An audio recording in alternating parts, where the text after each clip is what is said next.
Hello दोस्तों। Good evening, नमस्कार। आप सभी का एक बार फिर से बहुत बहुत स्वागत है आप सभी के अपने यूट्यूब चैनल परीक्षा की शिक्षा में।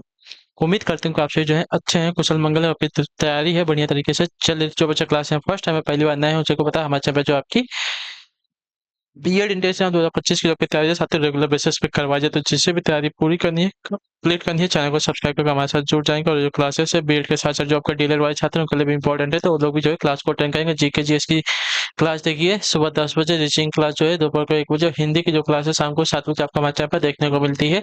तो इसी टाइम पर क्लासेस से जुड़ना है, अपनी तैयारी को जो है पूरा कंप्लीट करना है। नीचे डिस्क्रिप्शन में इंस्टाग्राम का लिंक मिलेगा, तो आप लोग हमें इंस्टाग्राम में फॉलो कर लेंगे और टेलीग्राम चैनल पर जाकर ज्वाइन हो जाएंगे।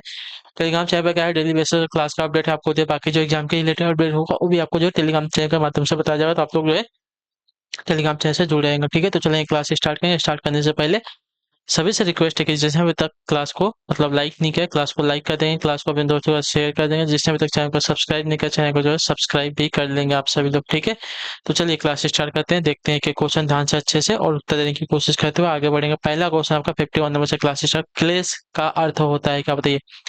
क्लेश का क्या अर्थ होता है, क्लेश बताइए। आलस्य, उत्साह, सुख, दुख। तो क्लेश का अर्थ होता है आपका साथियों दुख। ठीक है, जो आपका दिया गया डी वाला विकल्प आपका राइट आंसर हो जाएगा। ठीक, दुख के पर्यायवाची शब्द और भी होते हैं, जैसे कि यथा, कष्ट, यातना, वेदना, यंत्रणा, संताप, क्षोभ। ठीक है, ये सभी जो है क्लेश के या दुख के पर्यायवाची शब्द होते हैं। अगले क्वेश्चन की तरफ बढ़ेंगे, आपका है 52 नंबर। आदि, आदि शब्द युग्म का सही अर्थ क्या बताइए। आदि, आदि युग्म का सही अर्थ क्या हो जाएगा। तो जिस पे बड़ी ई की मात्रा है उसका अभ्यस्त होता है, और जिसका छोटी ई की मात्रा है उसका आता है आरंभ। ठीक है, तो इसका हो जाएगा आरंभ। ठीक है, छोटी ई की जो मात्रा है उसका अर्थ होता है आरंभ, और जिसके बड़ी ई की मात्रा लगी है उसका अर्थ होता है अभ्यस्त। क्लियर है सभी को। चलिए 52 नंबर हो गया। 53 पे देखेंगे आपका क्या पूछे। निम्न में से कौन सा शब्द आपका तद्भव नहीं है। ठीक है, कौन सा शब्द आपका तद्भव नहीं है। धीरज, दीपक, दूब, दही। तो दीपक, दीपक की बात करते हैं कि आपका एक तद्भव शब्द नहीं है। ठीक है, जो आपका बी ऑप्शन देगा आपका राइट आंसर होगा। ठीक, दीपक आपका तद्भव नहीं है। चलिए अगले क्वेश्चन की तरफ बढ़ेंगे। 54 54 नंबर है। मैंने तद्भव के बारे में आपको बताया, जो शब्द रूप बदलने के बाद संस्कृत से हिंदी में आए हैं वे आपके तद्भव कहलाते हैं, अर्थात तत्सम के बिगड़े रूप को तद्भव कहते हैं। ठीक है, देशज शब्द कौन सा है बताइए। खत, ख्याल, खिड़की, खबर, देशज शब्द। तो यहाँ पे अगर देखा जाएगा तो यहाँ पे जो खिड़की है आपका देशज शब्द है, तो option number C will be the correct answer. Clear है सभी को। वैसे शब्द जो क्षेत्रीय प्रभाव के कारण परिस्थिति एवं आवश्यकता अनुसार बनकर प्रचलित हो गए हैं उन्हें आपका देशज शब्द कहते हैं। चलिए 55 55 नंबर है। निम्न में से कौन सा शब्द आपका तत्सम है। ठीक है, तत्सम शब्द कौन सा है। पत्थर, पलंग, पंख, पक्षी। तो पक्षी आपका जो ऑप्शन नंबर डी में दिया गया है कैसा शब्द है, तत्सम शब्द है। तत्सम वैसे शब्द हैं जो संस्कृत से हिंदी में बिना किसी परिवर्तन के ले लिए गए हैं, उन्हें जो आपका तत्सम शब्द कहते हैं। ठीक है, क्लियर है। अगला है 56 नंबर क्वेश्चन। निम्न में से किस शब्द की वर्तनी आपकी यहाँ पे शुद्ध है। ठीक है, कौन सी वर्तनी यहाँ पे शुद्ध है। साम्राज्य, अभ्यंतरिक, सुश्रिप, सुसुप्ति, हितैषी। हितैषी की वर्तनी जो दी गई है ऑप्शन नंबर डी वाली आपके यहाँ पे शुद्ध है। बाकी सभी जो दिए गए आपके अशुद्ध वर्तनी वाले शब्द है। ठीक है, हितैषी की वर्तनी जो दी गई है आपके यहाँ पे बिल्कुल तरह से आपकी शुद्ध हो जाएगी। क्लियर है, तो ऑप्शन नंबर डी जो दिया गया है राइट आंसर है। अगला है आपका 57 नंबर। निम्न में से कौन सा शब्द आपका तद्भव शब्द है। नग्न, दमन, स्थान, धान। तद्भव शब्द हमसे पूछा है। ठीक है, तो यहाँ पे जो धान दिया गया है तद्भव शब्द हो जाएगा, यानी कि तत्सम शब्द जो होते हैं उनके बिगड़े रूप को आपका तद्भव कहा जाता है। ठीक है, यानी कि परिवर्तित होने के बाद जो होते हैं संस्कृत के शब्द हिंदी में आए होते हैं उन्हें आपका तद्भव शब्द कहते हैं। ठीक है, क्लियर है। चलिए, तत्सम के बिगड़े रूप को तद्भव कहा जाता है, तो ऑप्शन नंबर डी जो दिया गया आपका यहाँ पे करेक्ट आंसर। अगले क्वेश्चन की तरफ बढ़ेंगे। 58 58 नंबर। बड़प्पन में किस प्रकार की संज्ञा है। बड़प्पन भाववाचक है, जातिवाचक है, व्यक्तिवाचक है, पदार्थवाचक है। तो देखिए बड़प्पन में अगर देखा जाएगा तो आपका भाववाचक संज्ञा है, तो ऑप्शन नंबर ए जो दिया गया है आपका करेक्ट है। जो शब्द किसी पदार्थ या चीज की अवस्था दशा का भाव बोध कराते हैं उन्हें आपका उन शब्दों को जो है भाववाचक संज्ञा का शब्द कहते हैं। ठीक है, क्लियर है। तो जो आपका ए वाला विकल्प देगा आपका राइट आंसर बड़प्पन आपका भाववाचक संज्ञा शब्द है। अगला आपका 59 59 नंबर। जो जाना जा सके अर्थ के लिए एक शब्द होगा क्या बताइए।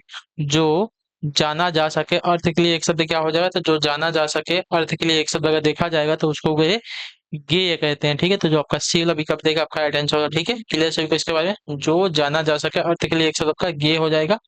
नाउ अगला क्वेश्चन है 60 नंबर। अल्पायु का विलोम क्या होगा बताइए। अल्पायु का विलोम क्या हो जाएगा। तो देखिए अल्पायु का विलोम सभी को पता होना चाहिए, ऑप्शन नंबर बी दीर्घायु होता है, ठीक है। क्लियर है, तो आपको जो दिया गया है ऑप्शन बी करेक्ट आंसर है, ठीक है। अल्पायु का विलोम आपका दीर्घायु हो जाएगा, ठीक है।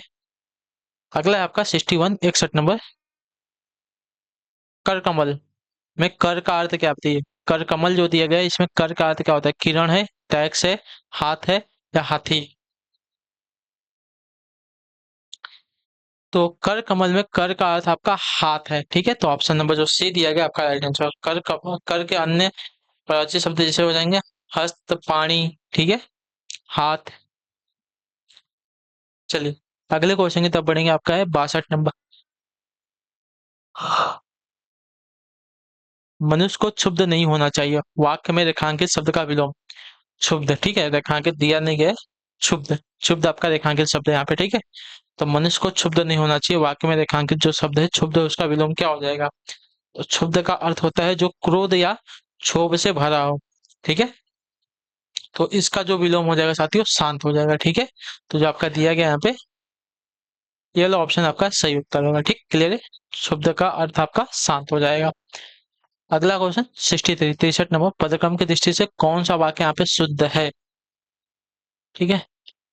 चलिए बताइए, पदक्रम की दृष्टि से कौन सा वाक्य यहाँ पे शुद्ध है। तो देखिए भोजन गीता ने किया गलत हो जाएगा, भोजन किया गीता ने भी गलत है। गीता ने भोजन किया पदक्रम की दृष्टि से आपका कर्ता ने कर्म को किया हो जाएगा, ठीक है। तो वो गीता ने भोजन किया आपका जो दिया गया यहाँ पे सी वाला ऑप्शन आपका राइट आंसर होगा, ठीक है। पदक्रम की दृष्टि से शुद्ध वाक्य है। गीता ने किया भोजन गलत हो जाएगा, ठीक है। अगला क्वेश्चन आपका 64 नंबर है। निम्न में से कौन सा शब्द आपका पुल्लिंग शब्द है, ठीक है। उपवास, उपासना, उत्साह, उपकरण। चलिए तो अगर यहाँ पे देखा जाएगा तो जो दिया गया है, उपासना ऑप्शन नंबर बी वाला आपका कैसा शब्द है, स्त्रीलिंग शब्द है, ठीक है। क्लियर सभी को।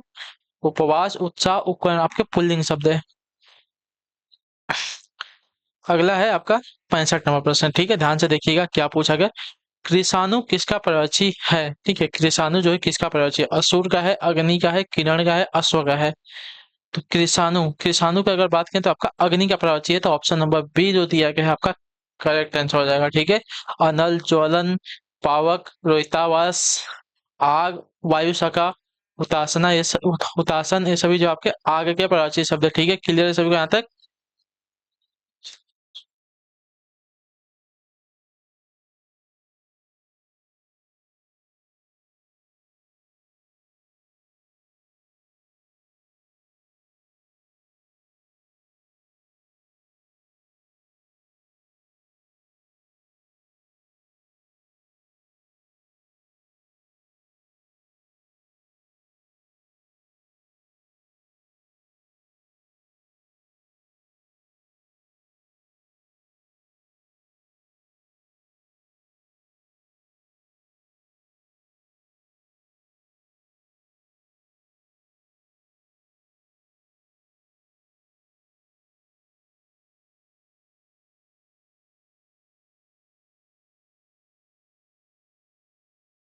ठीक है, क्लियर है। चलिए अगले क्वेश्चन की तरफ बढ़ेंगे, आपका है 66 नंबर प्रश्न। मछली का पर्यायवाची नहीं है कौन सा। मीन, सफरी, जग, गिरा।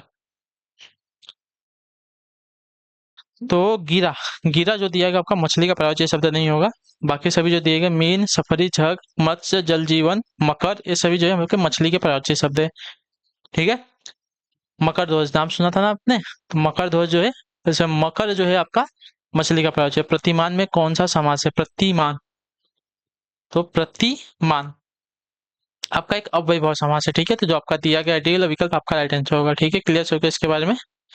चलिए जिस समास का पूर्व पद अव्यय हो तथा उसका अर्थ प्रधान हो उसे आपका अव्ययभाव समास कहते हैं, ठीक है। चलिए 68 नंबर। तनुज किसका पर्यायवाची है बताइए। तनुज जो है किसका पर्यायवाची शब्द है। तो तनुज की अगर बात करें तो तनुज जो आपका पुत्र का पर्यायवाची होता है, तो ऑप्शन नंबर ए जो दिया गया है आपका राइट आंसर है, ठीक है। क्लियर है। इसके अन्य पर्यायवाची देखिए, बेटा, आत्मज, वत्स, नंदन, सूत, ये सभी जो आपके तनुज के पर्यायवाची शब्द होते हैं। ठीक है, तनुजा जो है पुत्री का होता है। 69, अन्विति का विलोम क्या होगा बताइए, अन्विति का विलोम क्या हो जाएगा? तो अन्विति का विलोम आपका अनन्विति हो जाएगा। ठीक है, अनन्विति जो आपका बी वाला विकल्प देगा आपका राइट आंसर। ठीक है, अन्विति का विलोम आपका अनन्विति होता है। अन्विति का अर्थ होता है परस्पर संबद्धता यानी कि मेल। ठीक है, अनन्विति का हो जाएगा जो मेल, अमेल, असंबद्धता। ठीक है, 70 नंबर, अतः धन एव का संधि रूप क्या हो जाएगा? तो अतः धन एव का संधि अतएव हो जाएगा। ठीक है, अतएव जो आपका ये वाला ऑप्शन देगा आपका राइट आंसर होगा। ठीक है, इसमें आपका कौन सा संधि है? तो ये आपका विसर्ग संधि है। नाउ नेक्स्ट है आपका 71, 71 नंबर प्रश्न। ठीक है, अन्वय की दृष्टि से कौन सा वाक्य आपका शुद्ध है? माता पिता बैठे हैं, माता पिता बैठा है, माता पिता बैठी है, माता पिता बैठे हैं। तो यहाँ पे देखा माता पिता बैठे हैं, option number A, option number D, दोनों के दोनों करेक्ट है। बैठे हैं, बैठे हैं। ठीक है, चलिए अगला क्वेश्चन आपका 72 नंबर। रस सूत्र के जनक माने जाते हैं कौन बताइए? रस सूत्र के जनक कौन माने जाते हैं? इसका करेक्ट आंसर क्या हो जाएगा? तो रस सूत्र के जनक आपके यहाँ पे माने जाते हैं भरत मुनि। ऑप्शन नंबर ए जो दिया गया आपका करेक्ट आंसर है। ठीक है, क्लियर। रस सूत्र के जनक आपके भरत मुनि को माना जाता है। इनके अनुसार रसों की संख्या आपकी 8 है, जबकि काव्य में रसों की संख्या कितनी मानी गई है? 9 मानी गई है। ठीक है, और श्रृंगार रस को जो है सर्वश्रेष्ठ रस माना गया है। चलिए अगला है आपका है 73, 73 नंबर। जहां बिना कारण के कार्य का होना पाया जाता है वहां कौन सा अलंकार होता है बताइए? जहां बिना कारण के ही कार्य का होना पाया जाता है वहां कौन सा अलंकार हो जाएगा? तो वहां जो है आपका अलंकार हो जाएगा साथियों विभावना अलंकार। ठीक है, जो आपका बी वाला विकल्प देगा आपका राइट आंसर है। ठीक है, क्लियर है। चलिए नाउ नेक्स्ट है आपका 74 नंबर प्रश्न, बताने की कोशिश करें।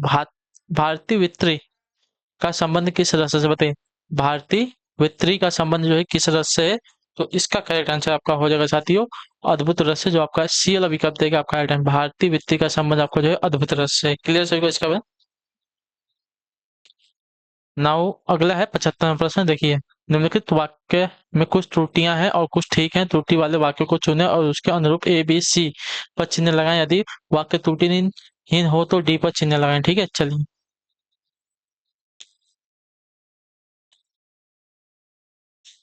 कुछ उसके प्राप्त करने में दांव पेच लग रहा है, तो यहाँ पे मुझे यहाँ पे लग रही है कि आपकी त्रुटि है। कहाँ पे? उसके। ठीक है, यहाँ पे आपकी उसके नहीं होना चाहिए, कुछ उसको होगा। ठीक है, तो यहाँ पे आपकी त्रुटि है, तो ऑप्शन नंबर ए में जो दिया गया आपको यहाँ पे त्रुटि है, कुछ उसको प्राप्त करने में दांव पेच लगा रहे हैं। ठीक है, उसको होगा, उसके की जगह उसको होगा। ठीक है, क्लियर है। तो यहाँ पे आपकी त्रुटि है। शुद्धता प्राप्ति के बाद अधिकतर लोग क्या है ऐसे ही हैं, ये इसमें आपका कोई त्रुटि नहीं है, जिनमें कुछ सुख संपन्नता भोगने और उसका लाभ उठाने में मग्न है। ठीक है,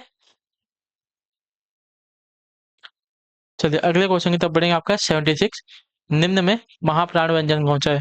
तो देखिए महाप्राण व्यंजन की अगर एक बात, प्रत्येक वर्ग का दूसरा और चौथा वर्ग। ठीक है, प्रत्येक वर्ग जैसे क वर्ग हुआ, च वर्ग हुआ, ख वर्ग हुआ और त वर्ग हुआ, प वर्ग हुआ, तो इन पांचों वर्ग में इनका जो दूसरा और चौथा वर्ड होता है, जैसे कि क वर्ग का क और ख और घ, ये क्या होंगे? महाप्राण व्यंजन होंगे। ठीक है, तो यहाँ पे ख दिया गया है तो आपका महाप्राण व्यंजन हो जाएगा, जो आपका सी विकल्प देगा आपका राइट आंसर। ठीक है, महाप्राण व्यंजन जिन व्यंजनों को उच्चारण में मुख से अधिक हवा निकलने तथा जिन व्यंजनों के उच्चारण में हकार की ध्वनि विशेष रूप से सुनाई दे वो आपके महाप्राण व्यंजन होते हैं। और सिंपल सी भाषा में बोलो तो प्रत्येक वर्ग का दूसरा और चौथा वर्ग क्या होता है?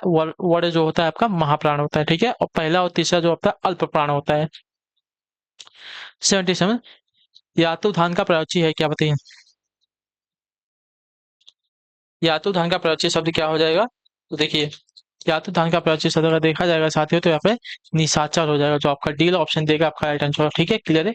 निशाचर, राक्षस, असुर, दैत्य, दानव, सुरारी, रजनी, चर, ये सभी जो आपके यातुधान के प्रयोज्य शब्द है। ठीक है, वसन का प्रयोज्य आपका कपड़ा, वस्त्र, पट, चीर हो जाएगा। आग का प्रयोज्य मैंने अभी आपको बताया था, अग्नि, ज्वलन, अनल, पावक, हुतासन। अश्व का प्रयोज्य घोड़ा, तुरंग, बाजी, घोटक। ठीक है, अगला है आपका 78 नंबर। राजा भिक्षुक को दान देता है, वाक्य में कारक कौन सा? ठीक है, भिक्षुक को यानी कि भिक्षुक के लिए हो जाएगा ना, तो के लिए जो है आपका यहाँ पे क्या हो जाएगा साथियों, संप्रदान कारक हो जाएगा, जो आपका दिया है यहाँ पे सी वाला विकल्प आपका राइट आंसर। ठीक है, कर्ता ने कर्म को करण से के द्वारा संप्रदान के लिए अपराध से अलग होने पर संबंध में काकी के रारी रे अधिकरण में पर संबोधन हे अरे हो, ये सभी होता है। ठीक है, क्लियर है, तो ये बात याद रखिएगा। चलिए अगले क्वेश्चन की तरफ बढ़ेंगे। आपका 79 79 नंबर है, निम्नलिखित में कौन सा आपका रस विभक्त रस का विरोधी है, बताइए। विभत्स रस का कौन सा आपका रस जो है विरोधी यहाँ पे, तो विभत्स का अर्थ होता है घृणा, जिसका विरोधी आपका हो जाएगा श्रृंगार रस। ठीक है, तो जो आपका दिया गया यहाँ पे सी वाला विकल्प आपका राइट आंसर हो जाएगा, जिसका अर्थ होता है प्रेम। श्रृंगार रस का अर्थ होता है रति यानी कि प्रेम। भयानक रस का अर्थ होता है भय। वेद रस का अर्थ होता है उत्साह। करुण रस का अर्थ होता है शोक। ठीक है, चलिए विभत्स होता है, विभत्स का अर्थ होता है, मैंने अभी आपको बताया था ना, घृणा। ठीक है, 8 अध्याय है जिसमें यह जो है किस समास का उदाहरण, 8 अध्याय है जिसमें किस रस का या किस समास का उदाहरण है, तो देखिए 8 अध्याय है जिसमें अर्थात यहाँ पे अष्टाध्यायी हो जाएगा, तो यहाँ पे जो है बहुव्रीहि समास हो जाएगा। ठीक है, बहुव्रीहि समास हो, यहाँ पे तीसरा पद प्रधान है। बहुव्रीहि समास में कोई पद प्रधान नहीं होता तथा दोनों पद जो है मिलकर किसी तीसरे पद की ओर संकेत करते हैं, और जो आपका तीसरा पद और जिस समास का पहला पद संख्यावाचक विशेषण तथा दूसरा विशेष जो हो वो आपका द्विगु समास होता है। ठीक है, जैसे कि चौराहा, पंच पात्र, त्रिलोकी, पंचवटी, ये सभी समास आपके क्या होते हैं, द्विगु समास के होते हैं। ठीक है, तो अष्टाध्यायी यानी कि 8 अध्याय है जिसमें यानी कि अष्टाध्यायी की बात हो रहा है, तो यहाँ पे जो हो जाएगा साथियों बहुव्रीहि समास हो जाएगा। ठीक है, यहाँ पे तीसरा पद बनाना है, तो आपका ऑप्शन नंबर बी जो दिया गया आपका राइट आंसर। ठीक है, क्लियर है सभी को यहाँ तक। चलिए तो यहीं पे जो आपकी क्लास है आज की पूरी होती है। आई होप कि आपको जो क्लास है अच्छी लगे, चाहिए क्लास को लाइक करें, चैनल पहले चैनल को सब्सक्राइब, और हमें जो है कमेंट पे क्लास करें जो आपको क्लास कैसी। बाकी अगर आपका कोई डाउट है, कोई क्वेश्चन है, कोई क्वेरी है, तो आप हमें जो है बेझिझक क्वेश्चन करके पूछ लीजिए, उसका आंसर आपको हम देने की पूरी कोशिश करेंगे। तो हम आपसे मिलते हैं आपकी नेक्स्ट क्लास में, तब तक के लिए टाटा बाय बाय, जय हिंद, जय भारत। आपको क्लास से जुड़ने के लिए बहुत बहुत ही धन्यवाद साथियों।